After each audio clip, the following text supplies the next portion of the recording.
I dated 100 women. Here's the one thing they're loyal to.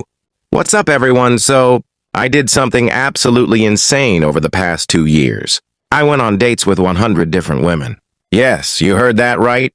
100. And before you think this is some toxic pickup artist content, let me stop you right there. This wasn't about playing games or manipulating anyone. This was genuine research into modern dating. And what I discovered will completely change how you think about loyalty and relationships. I'm talking about something that 99% of people get completely wrong about what women, and honestly, what all people are truly loyal to. And by the end of this video, you're going to understand why most relationships fail, and more importantly, how to build one that actually lasts. But first, if you're new here, and I create content about authentic relationships and personal growth, make sure to hit that subscribe button because we're diving deep today, and I promise you've never heard this perspective before. All right, let me give you some context. 2 years ago, I was coming out of a long-term relationship that ended pretty badly. Instead of jumping into another serious relationship immediately, I decided to do something different. I was going to approach dating like a scientist. Here's what I did. Over 24 months, I went on first dates with 100 different women. These weren't hookups or casual flings. These were genuine first dates where I was trying to understand what people are really looking for. Coffee dates, dinner dates, activity dates, you name it. Now I know what some of you are thinking. This guy's just a player trying to justify his behavior. But here's the thing. I was completely upfront with everyone about what I was doing. I explained that I was in a phase of figuring myself out and wasn't looking for anything serious immediately. Honesty was non-negotiable. These women ranged from 22 to 38 years old. Different careers, different backgrounds, different relationship goals. Some were looking for marriage, others were just exploring. Some were getting back into dating after divorces. The diversity was incredible. And through all of these interactions, patterns started emerging. Patterns that completely shattered everything I thought I knew about attraction, loyalty, and what makes relationships work. Before I reveal what I discovered, let's talk about what I expected to find, and what most dating advice tells you women are loyal to. Misconception 1. Physical appearance. Every dating coach tells you, hit the gym, dress well, smell good. And look, these things matter for initial attraction. I'm not saying they don't. But here's what blew my mind. I met women who were with guys who weren't conventionally attractive, weren't rich, weren't the tallest or most muscular. Yet these women talked about their partners with genuine devotion. I remember Sarah. She was a 28-year-old marketing manager. Absolutely stunning. She'd been with her boyfriend for 4 years. When I asked her what kept her committed, she said something that stuck with me. He's not the most handsome guy I've dated, but he's the only one who's never made me question where I stand with him. Misconception 2. Money and status. The internet loves to tell you it's all about being a high-value male, make money, show status, be the provider. But here's what's fascinating. I met teachers, artists, nonprofit workers who had incredibly loyal partners. And I also met wealthy guys who couldn't keep a relationship longer than 6 months. Jessica, a 31-year-old lawyer making 6 figures, told me about her ex who was a successful investment banker. He could afford anything, but he couldn't afford to be emotionally available, she said. She ended up marrying a middle school teacher who made 1/3 of her salary. Misconception 3. Being the bad boy or playing hard to get. This one's huge in online dating culture. Be mysterious, don't text back immediately, create drama to keep them interested. But every single woman I talked to who had been in a long-term relationship said the same thing about games. They're exhausting. Maya, 26, put it perfectly. I dated guys who played hot and cold. And yeah, it was exciting at first. But you know what's actually attractive? A guy who says what he means and means what he says. The mental piece is addictive. So if it's not looks, money, or mystery, what is it? The revelation. What women are actually loyal to. Here's what I discovered after 100 dates. And this is going to sound almost too simple, but bear with me. Women are loyal to consistency. But not just any consistency. They're loyal to emotional consistency. Let me break this down because this goes way deeper than you think. The 3 pillars of emotional consistency. Story 1. The teacher versus the investment banker. I met 2 women on back-to-back dates who were both 30 years old, both professionals, both looking for long-term relationships. Let's call them Anna and Beth. Anna had just broken up with an investment banker after 2 years. This guy was everything you'd think women want on paper. 6-figure salary, great apartment, took her to expensive restaurants. But here's what Anna told me. He would plan these elaborate dates, but then spend half the time on work calls. He'd tell me I was the most important thing in his life. But when I had a bad day and needed support, he'd say, "Can we talk about this later?" That's because he was stressed about work. He was generous with money, but stingy with attention. Beth, on the other hand, had been with an elementary school teacher for 3 years and was planning to propose to him. This guy made maybe $45,000 a year, drove an older car, lived in a small apartment. He's not wealthy, Beth said, but he's rich in all the ways that matter. When he says he'll pick me up at 7, he's there at 6:55. When I text him, I know I'll hear back within a reasonable time unless he tells me he'll be unreachable. When we have plans, I never worry that something more important will come up. That security is worth more than any expensive dinner. Story 2. The gym bro versus the bookworm. This one really challenged my assumptions about physical attraction. I met Chloe, a 25-year-old graphic designer, who had dated a fitness influencer for about 8 months.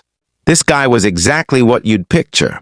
Ripped abs, perfect jawline, thousands of Instagram followers. The physical attraction was intense, Chloe admitted. But dating him was like being on an emotional roller coaster. Some days he'd make me feel like the most beautiful woman in the world. Other days he'd barely acknowledge me. He'd post photos of us and write captions about how much he loved me. But in private, he was moody and unpredictable. She ended up leaving him for a guy she met at a bookstore. My current boyfriend is what most people would call average-looking, she said. But his emotions are stable. I never have to guess how he's feeling about me or about us. That consistency made me fall in love with him deeper than I ever thought possible. Story 3. The entrepreneur's pattern. This pattern showed up with entrepreneurs and high achievers especially. I met 5 different women who had dated ambitious guys who used their hustle as an excuse for inconsistency. Megan, 33, put it best. I dated 3 different entrepreneurs, and they all had the same pattern. They'd be super attentive when pursuing me, but once we were together, their business became the excuse for everything.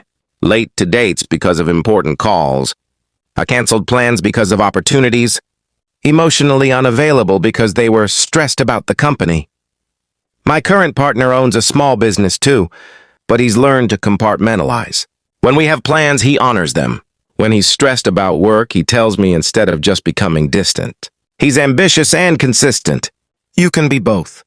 Are you starting to see the pattern here? Now, some of you might be thinking this is just anecdotal evidence, but there's actually solid psychological research that backs this up. Attachment theory basics. According to attachment theory, developed by John Bowlby and Mary Ainsworth, humans form emotional bonds based on how consistently their needs are met. In childhood, this shapes how we approach relationships as adults. Here's the key insight. People with secure attachment styles, the healthiest. Relationship style are created through consistent caregiving, not perfect caregiving, not the most generous caregiving, but consistent, reliable caregiving. This pattern repeats in adult relationships. Dr. Sue Johnson, who developed emotionally focused therapy, found that the strongest relationships are built on what she calls emotional accessibility, responsiveness, and engagement, which are all forms of consistency. The neuroscience of trust. When someone is consistently reliable, it activates our parasympathetic nervous system, our rest and digest mode. We feel safe. When someone is unpredictable, even if they're sometimes amazing, it keeps our sympathetic nervous system activated, our fight or flight mode. Dr. Helen Fisher's research on love and the brain shows that uncertainty actually can increase dopamine and create addiction-like feelings. But here's the crucial part. That's attraction, not attachment. Attraction might get someone interested, but attachment keeps them loyal. The Gottman studies. Dr. John Gottman studied over 3,000 couples and found he could predict divorce with over 90% accuracy. The biggest predictor? Not lack of love or attraction, but patterns of interaction. Couples who stayed together had consistent patterns of turning toward each other rather than away. His research found that stable couples made bids for connection, small attempts at interaction, and their partners responded consistently about 86% of the time. Couples who divorced responded only about 33% of the time. It's all about consistency. How to build emotional consistency. All right, so now you understand the science and you've heard the stories. But how do you actually become emotionally consistent? Because I know some of you are thinking, great, but I'm naturally inconsistent, or I'm stressed busy dealing with my own stuff. Level 1, communication consistency. Start with the basics. Response time patterns. You don't need to text back immediately, but you need to have consistent patterns. If you usually respond within a few hours, don't suddenly start taking days unless you communicate why. Follow through. This is huge. If you say you'll call. If you make plans, keep them. If something comes up, communicate as soon as you know, not at the last minute. Emotional check-ins. Don't wait for problems to communicate about feelings. Regular, small emotional check-ins prevent big emotional explosions. I learned this from David, a guy whose girlfriend I went on a date with. She was exploring her options, which is fair. She couldn't stop talking about him.